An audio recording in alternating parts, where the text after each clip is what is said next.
But you know, it's the defense and the lack of rotation. I don't know what Lou's doing. All right, but Yeah, we came in. Von Bell was listed with a back issue on he Wednesday, shouldn't have been Doug. out there. Last Wednesday, and if he was going to be out there for communication purposes, then Douglas, that it should have been like a hockey line. It should have been like, all right, 2 to 3 snaps, we're rotating, whether that's Jordan Battle or not. Why If is Jordan Battle Battle not plays, playing more? we don't know. We don't know, Doug. That's the thing. It's Nobody weird. knows. He's super talented. The Bangalorean and Drew and all them, they're harping on it. The national media is harping on it. He had a pick six in the last preseason game. He showed us nothing but upside. And, I love Von Bell, and, he's a team captain. He's a leader. He's a voice in the locker room. But damn, when it's not, he was the lowest graded PFF on the defense. He got a 39. That's the lowest in his career. And I know he's been in the league a long time, Doug. And I'm not taking anything from the man. No, he's been a good player for a long time, but he's not that guy anymore. When it's not working, whether, it is the back issue or just a communication issue or it's a speed issue, I don't know why we're not, Jordan Battle's a 3rd-round pick from Alabama, national championship winner, a guy that Nick Saban was really, really hyped on. So and showed us nothing but upside. Every time he's in, he makes a play. It's not always, big time, but he bats balls down. He has a neck for being there. Nobody, the coverage is never blown when he's in it. And he showed that as a rookie. So I don't understand the regression. When he came in for Nick Scott last year, who was worse than anything I've ever seen for our secondary in a long time, it was such an upgrade. There were games where he was scored 70+ PFF rating. I know PFF's, it's a hit or miss system. It's flawed. But when you're getting graded like that in 25+ snaps as a rookie, there's some stealing there. So I don't know what's going on in Lou's mind. I know you want to trust your veterans, and he had an issue with that a couple years ago when it came to the defensive line and a defensive end spot outside of Trey Hendrickson and Sam Hubbard. He kind of refused to play people. Miles Murphy was the side effect of that last year, where Miles Murphy, I think, got in a total of maybe like 30 plays the whole year.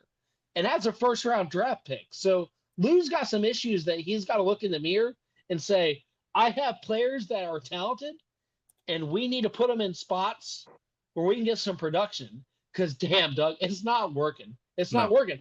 4th and 5. 4th and 5 before we gave up the last touchdown. That's inexcusable, and it led to a touchdown. That's a play where you get off the field. Yeah. 4th and 5 should be a field goal try. But the Washington Commanders are out here thinking 6 points. They didn't even go for the 5 yards. It was a straight up go route to Terry McLaurin. And Doug, that's a problem. That's it's bad. Because 4th and 5, I'm sitting here thinking, I was on the couch. I'm sitting here thinking, oh, they've got this. They've got this. But, my Hulu stream was slower than my phone, and my phone rang touchdown. So I was losing my mind when I was watching it on a live. So the coaching is terrible.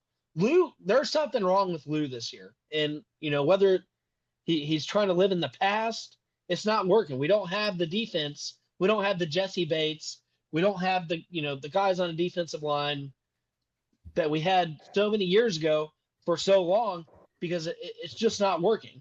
And here's where I blame Duke Tobin. Duke Tobin has failed this team, Douglas, for the last 3+ seasons. Yeah. And, we got guys that we've cut from the team that are being productive elsewhere in the league defensively. Andrew Billings is still being productive for the Chicago Bears, along with Khaled Kareem, who's still being productive as a defensive end, who has better stats than just about anybody else outside of Trey Hendrickson for the Bengals. So I'm trying to understand why we cut these guys. And, late in the season, I understand we lose Cam Sample in the preseason. Then you got the Atlanta Falcons, who get Judon for almost damn near nothing. And you're saying the Bengals couldn't have picked up the phone after we know our defensive end position was going to be trash due to injuries? Jeff Gunther a defensive tackle retires before the age of 25 in the middle of the preseason. So we already lost depth there.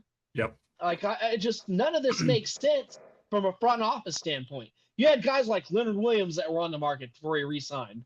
You had guys, Chase Young, which would have been a huge upgrade regardless of how you feel about him, than anybody else that's on our current roster. So and he signed kind of a steal deal for $11 million on a 1-year rental. Yeah, I mean, over flat in New out, Orleans. you guys didn't go out and make the move. You guys didn't make any additions, and you didn't do what it takes. And if we're going to cut 2 or 3 guys that are $2 to $3 million on a roster, I would have gladly cut 2 or 3 guys to bring in a guy with that kind of talent on Chase Young. Mm-hmm. If we're going to blame money and financial purposes, which is absolutely ridiculous, because 3 years ago this team went out and spent nothing but cash on defense. We brought in Mike Hilton. We brought in DJ Reader. We brought in just so many other players that are kind of slipping my mind right now because I'm getting emotional. And it's just, it's ridiculous to me. We sat on our feet and nothing's working. And outside of that, Tyler Shelvin, 2021 draft pick from LSU, complete failure. He's not even on the team anymore. Zach Carter has been ineffective. Miles Murphy couldn't find the field last year, and he's hurt for another game before we can even clear him to go in. And that was a preseason issue. We knew we weren't going to have him for the year. Cam Sample out for the year with a knee injury. And we knew that and sat on our hands. Nothing. Joseph Osai has been a failure. He can't find the field consistently. He's always injured. Douglas, we should have traded him when the irons were hot, when we could have got a 3rd or 4th rounder for him. If not, we could have done a player swap. BJ's on the sideline, and the guy that we signed from Texas to be an interior pressure can't find the field because of injury. I think that was a wasted contract. 3 of his 6 sacks came against Cincinnati in 1 game, and that's because we lined up a fucking tight end on him. So he got paid for blowing us up, and we brought him from Texas, and Texas didn't think he was worth the money. I didn't think he was worth the money either. So it's just this front office has completely dropped the ball on this defensive line for the last 4 fucking years. And our draft picks have been absolute garbage, and the guys that we did cut found production elsewhere. So, I don't understand what Duke Tobin is doing. We praised him, the Super Bowl run was a Super Bowl run. Douglas, that's a fucking past, and I refuse to live in it. Yeah. This team has been a complete joke when it's come to, premium draft picks from the 3rd round down the last 2 to 3 seasons. We haven't found any production on the defensive side of the ball, and it's going to be a problem. Everybody else, they're starting to age out. All these guys are getting older. So, essentially, if we go out and we become 0-4, this season is trashed. This season is trashed. So Jermaine Pratt, Logan Wilson, all these guys that are giving us, quality starts night in and night out, they're going to get banged up and, take all these hits on their bodies, and they're going to be a little bit slower next year. So, what depth are we going to replace them in when we can't even figure out a defensive line? For sure. So I'm just this front office. I don't point the compass at Joe Burrow, and fuck anybody that does. So, he came out, he had his struggles week 1 and 2. He gave up the fumble. He took responsibility for it. He took accountability for it. And it's just absolutely ridiculous that anybody would say, fire our head coach. I don't believe in that either, because you can only work with what the organization is giving you. And he pounded the table, and this has been, around the local media as well. He said giving up DJ Reader was going to be the biggest mistake of this offseason. And goddamn if it wasn't. Because we have no run stoppage. We didn't burn some 2025 picks. The 2 defensive tackles that came out of Texas, we could have gotten one. We could have said, hey, we're going to give up some 2025 picks because we need to plug the holes in the sinking ship, which is this year. And this organization pisses me off, Douglas, because they've been doing it for 20 years. They're thinking, oh, next year. And when it comes to the draft, we refuse to give up these coveted picks because, we got to keep them to the chest. We got to keep them to the vest. For what? because we pissed another year down the drain. We did it during the Palmer era. We did it during the Dalton era. And now we're doing it during the Joe Burrow era. And, this organization is wasting so much talent, Douglas, especially offensively. Tell me an organization that lands in the draft your Chad Johnsons, your TJ Hushmanzadas, your AJ Greens, marvelous Marvin Jones when he was on top of his game. Sanu, which replaced, enough to be a wide receiver 3. Then you turn around and you have, we have Jamar Chase. We get T. Higgins that fell to the second round. This will never happen again. This will never happen again. And we're pissing away this talent, and we haven't signed any of these guys to extensions. T. Higgins is on a 1-year boat deal, folks, and he sees that what the ship is going to be next year. I promise you, he's not going to take the money, even if we write him a check, because I wouldn't stay here either. And I'm a diehard fan. This is absolutely ridiculous on how this organization's being run by Duke Tobin.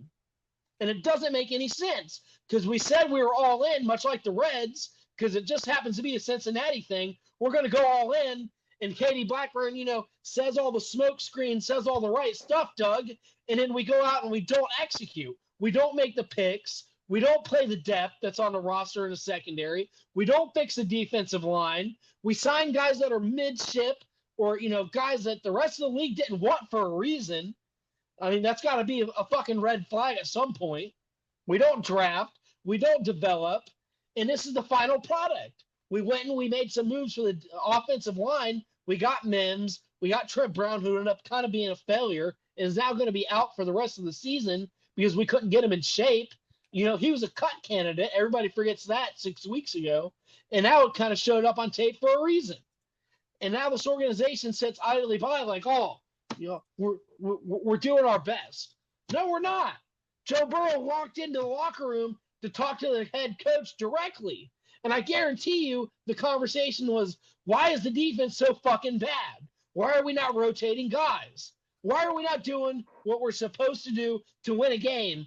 Because I went out and threw for 300-plus yards, 3 touchdowns. He got all of his playmakers involved, got the tight end room involved, got Yoshi involved again.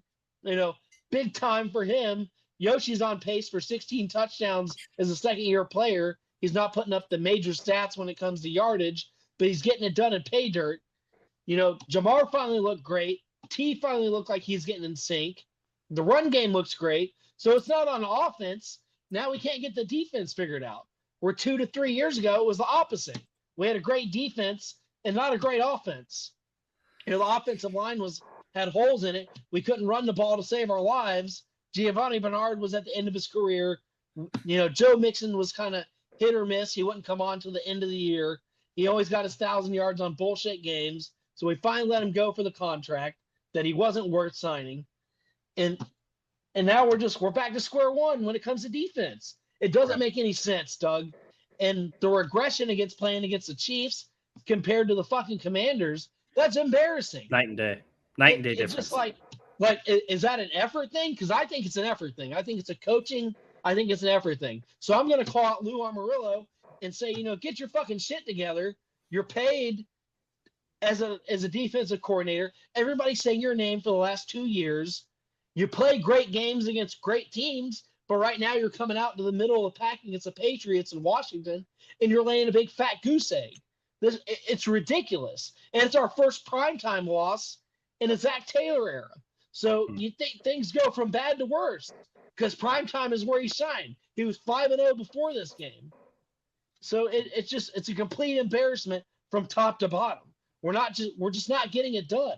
And I said before the season started, if we didn't fix the defensive tackle position, we were going to suck defensively.